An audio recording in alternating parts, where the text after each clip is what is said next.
Hi, everybody. I'm Jacqueline Sheehan, and I am the author of Hooves on Precipice, published by TulipTree Press in Wild Women. A few years ago, I went to Mexico, and this is what happened. When you're on a writing retreat where your bed is in a treehouse, in a lantern lit encampment, hemmed in by jungle and ocean, and the village is only accessible by boat or by burro, it seems like anything is possible. At least that's what I was hoping. In 1 month, my oldest sister had suddenly died. My divorce was final. My daughter left for college, and I found a lump in my right breast. The lump turned out to be just gristle, but there was no changing the rest of it. I had been on other writing retreats around the world, but this was by far the most remote. We arrived by boat, no life jackets, and we had to leap into the surf to find our way to the shore. We slept in platforms in large trees and had been sternly warned about scorpions. Donkeys bellowed from sunset until 3 in the morning, at which time the parrots rose from the jungle canopies with a shattering series of screams until sunrise. At sunrise, the village dogs woke up and barked, all of them. I came here to write and relax and rest. I had not slept in 4 days. I was in Yalapa, Mexico, 15 miles south of Puerto Vallarta. Everything about this village on the Bay of Banderas murmured a steady promise of change, prodded me with the opportunity to be the person I wanted to be. If only I could figure out who that was. We were there for 1 week to write, but the afternoons offered our intrepid group the chance to explore. Yalapa was the very place that Bob Dylan and Dennis Hopper came for inspiration. And in my state of fever dream weirdness, I hunted for any remnants of their leftover muses. In fact, I would have grabbed at anything that left me feeling less mealy. When I heard that 3 other writers had scheduled a trail ride into the jungle with a waterfall destination, I took it as a sign. I was a terrible horseback rider. Those large animals frightened me. But what better way to wake up from the internment camp of death and divorce than to challenge a primal fear? I wanted the trail ride to the waterfall. Ramon brought the horses from his stable in the village, and he quickly summed me up. He handed me the reins to a small horse that looked beaten down from hauling everything from firewood to butane tanks. In Yalapa, there were no cars because there were no roads, and horses really were beasts of burden. "This horse is muy tranquilo," he said in the mix of English and Spanish that moved commerce along. I wondered if he meant just plain exhausted. But tranquility was an ancient cornerstone of this village. Even Cortez, when he came ashore in 1524, was so taken aback by the tranquility and peacefulness of the indigenous people that he spared them the fate of enslavement. To this day, the original residents still reside on, own, and control their own land. But tranquil or not, my horse was a worker. Ramon gallantly gave me a nudge to get me up on the horse. The stirrups on my dark horse, who I quickly named Tranquilo, did not match. One was metal, the other was wood. It's not like there was a tack store for equestrian supplies in the village. And the stirrups could not be adjusted. My feet didn't exactly dangle, but I was sure that more than just my toes were meant to be in the stirrups.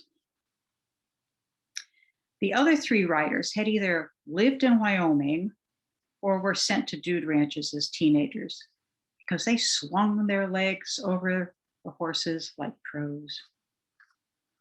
In general, I was sure that horses didn't truly want humans astride their backs. I seriously doubted they wanted a metal bit in their mouth. Who would? At any rate, they could stage a horse revolt. I would if I was a horse, all of which was in conflict with my desire to ride into the wind, gallop along the crest of a hill. Who hadn't heard about horses' powers of sensing person's emotions, with fear being at the top of the list? I knew my horse would be better at reading me than I would be at reading him.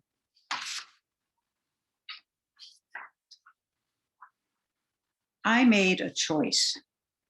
Tranquilo and I needed to open up a line of communication. If you're a writer and you live in a land of magical realism, communicating psychically with an old horse is not that hard.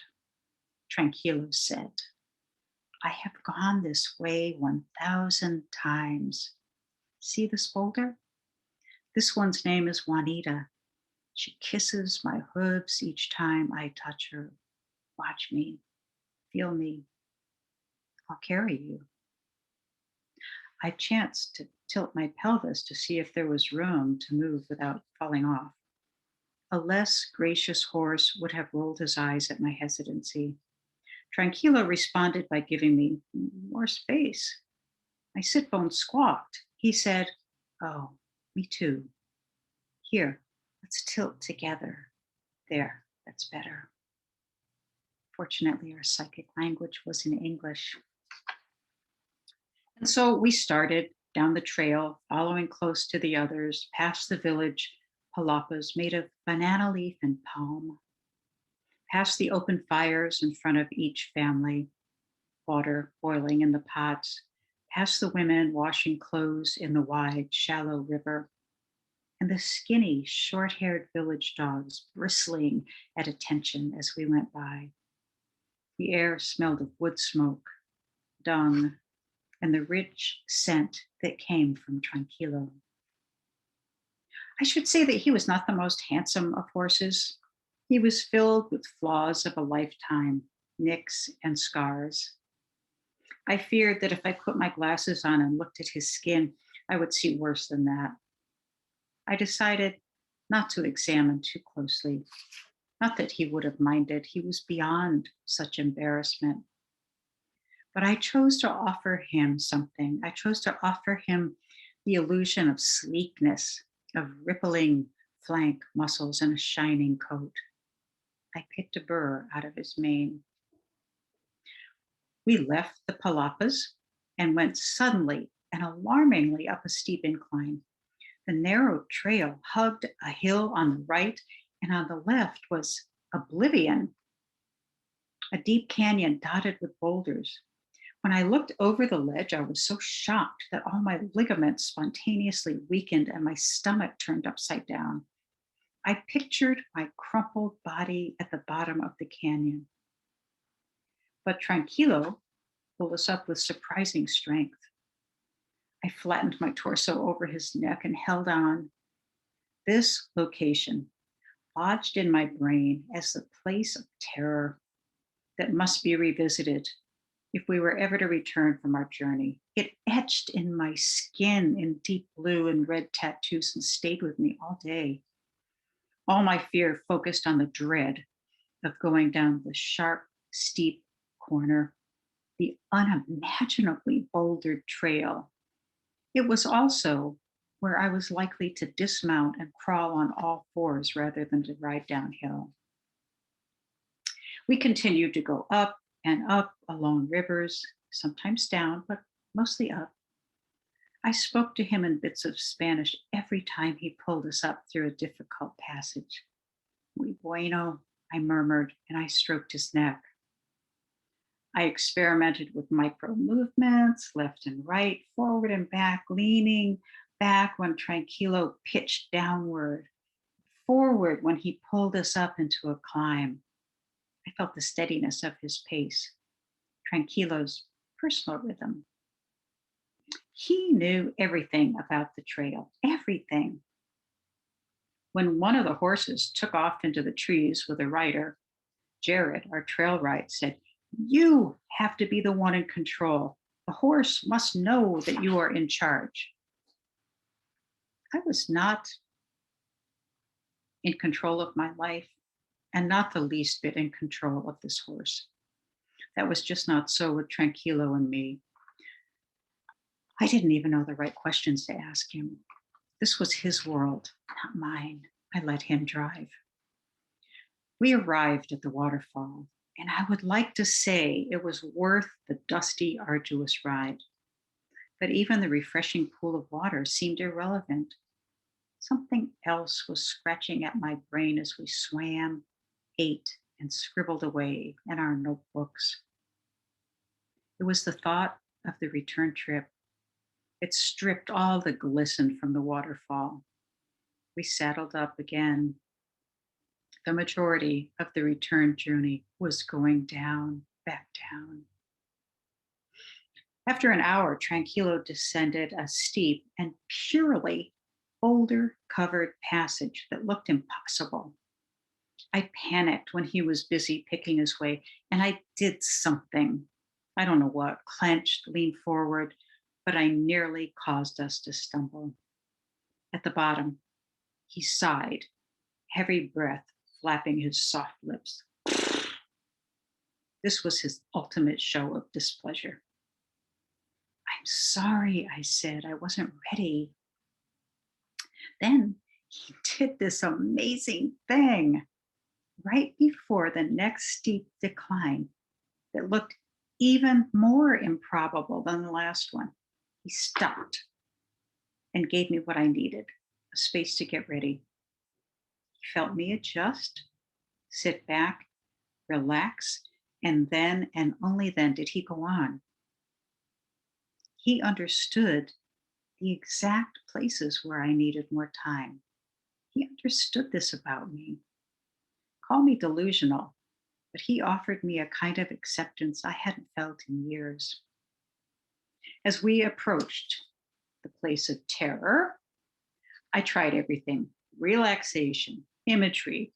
I dragged out level 2 Reiki, summoned the Reiki masters. Tranquilo said, "It's just possible that you don't need so much extra baggage with us." But I was losing faith. I pictured the dreaded place and wondered how it would feel when Tranquilo and I spiraled off the cliff. It will take hours for help to be summoned, for a boat to arrive. As we passed through a deceptively flat stretch of trail, I heard the rapids ahead. I could already feel the earth falling away. The corner, the precipice, was up ahead, the one etched with landmarks in my still intact skull. The moment that Tranquilo and I turned the corner, there would be nothing below me, only open space, unattached. This is how I would die. Tranquilo maintained his pace as if there was no disaster at all ahead. Had he forgotten? In the last second, I gave him every bit of my faith, and I stayed with him. But what was this? This was not the vast cliff, the spot of death defying danger. Tranquilo and I had already stepped over 100 places much worse than this. Had there been some warp of time and space, this spot was nothing. Yes, said Tranquilo. I could have told you, but it would not have been the same. I could not have imagined that I would have loved him this much, this worker horse. At trail's end, I slid off him with reluctance and gratitude.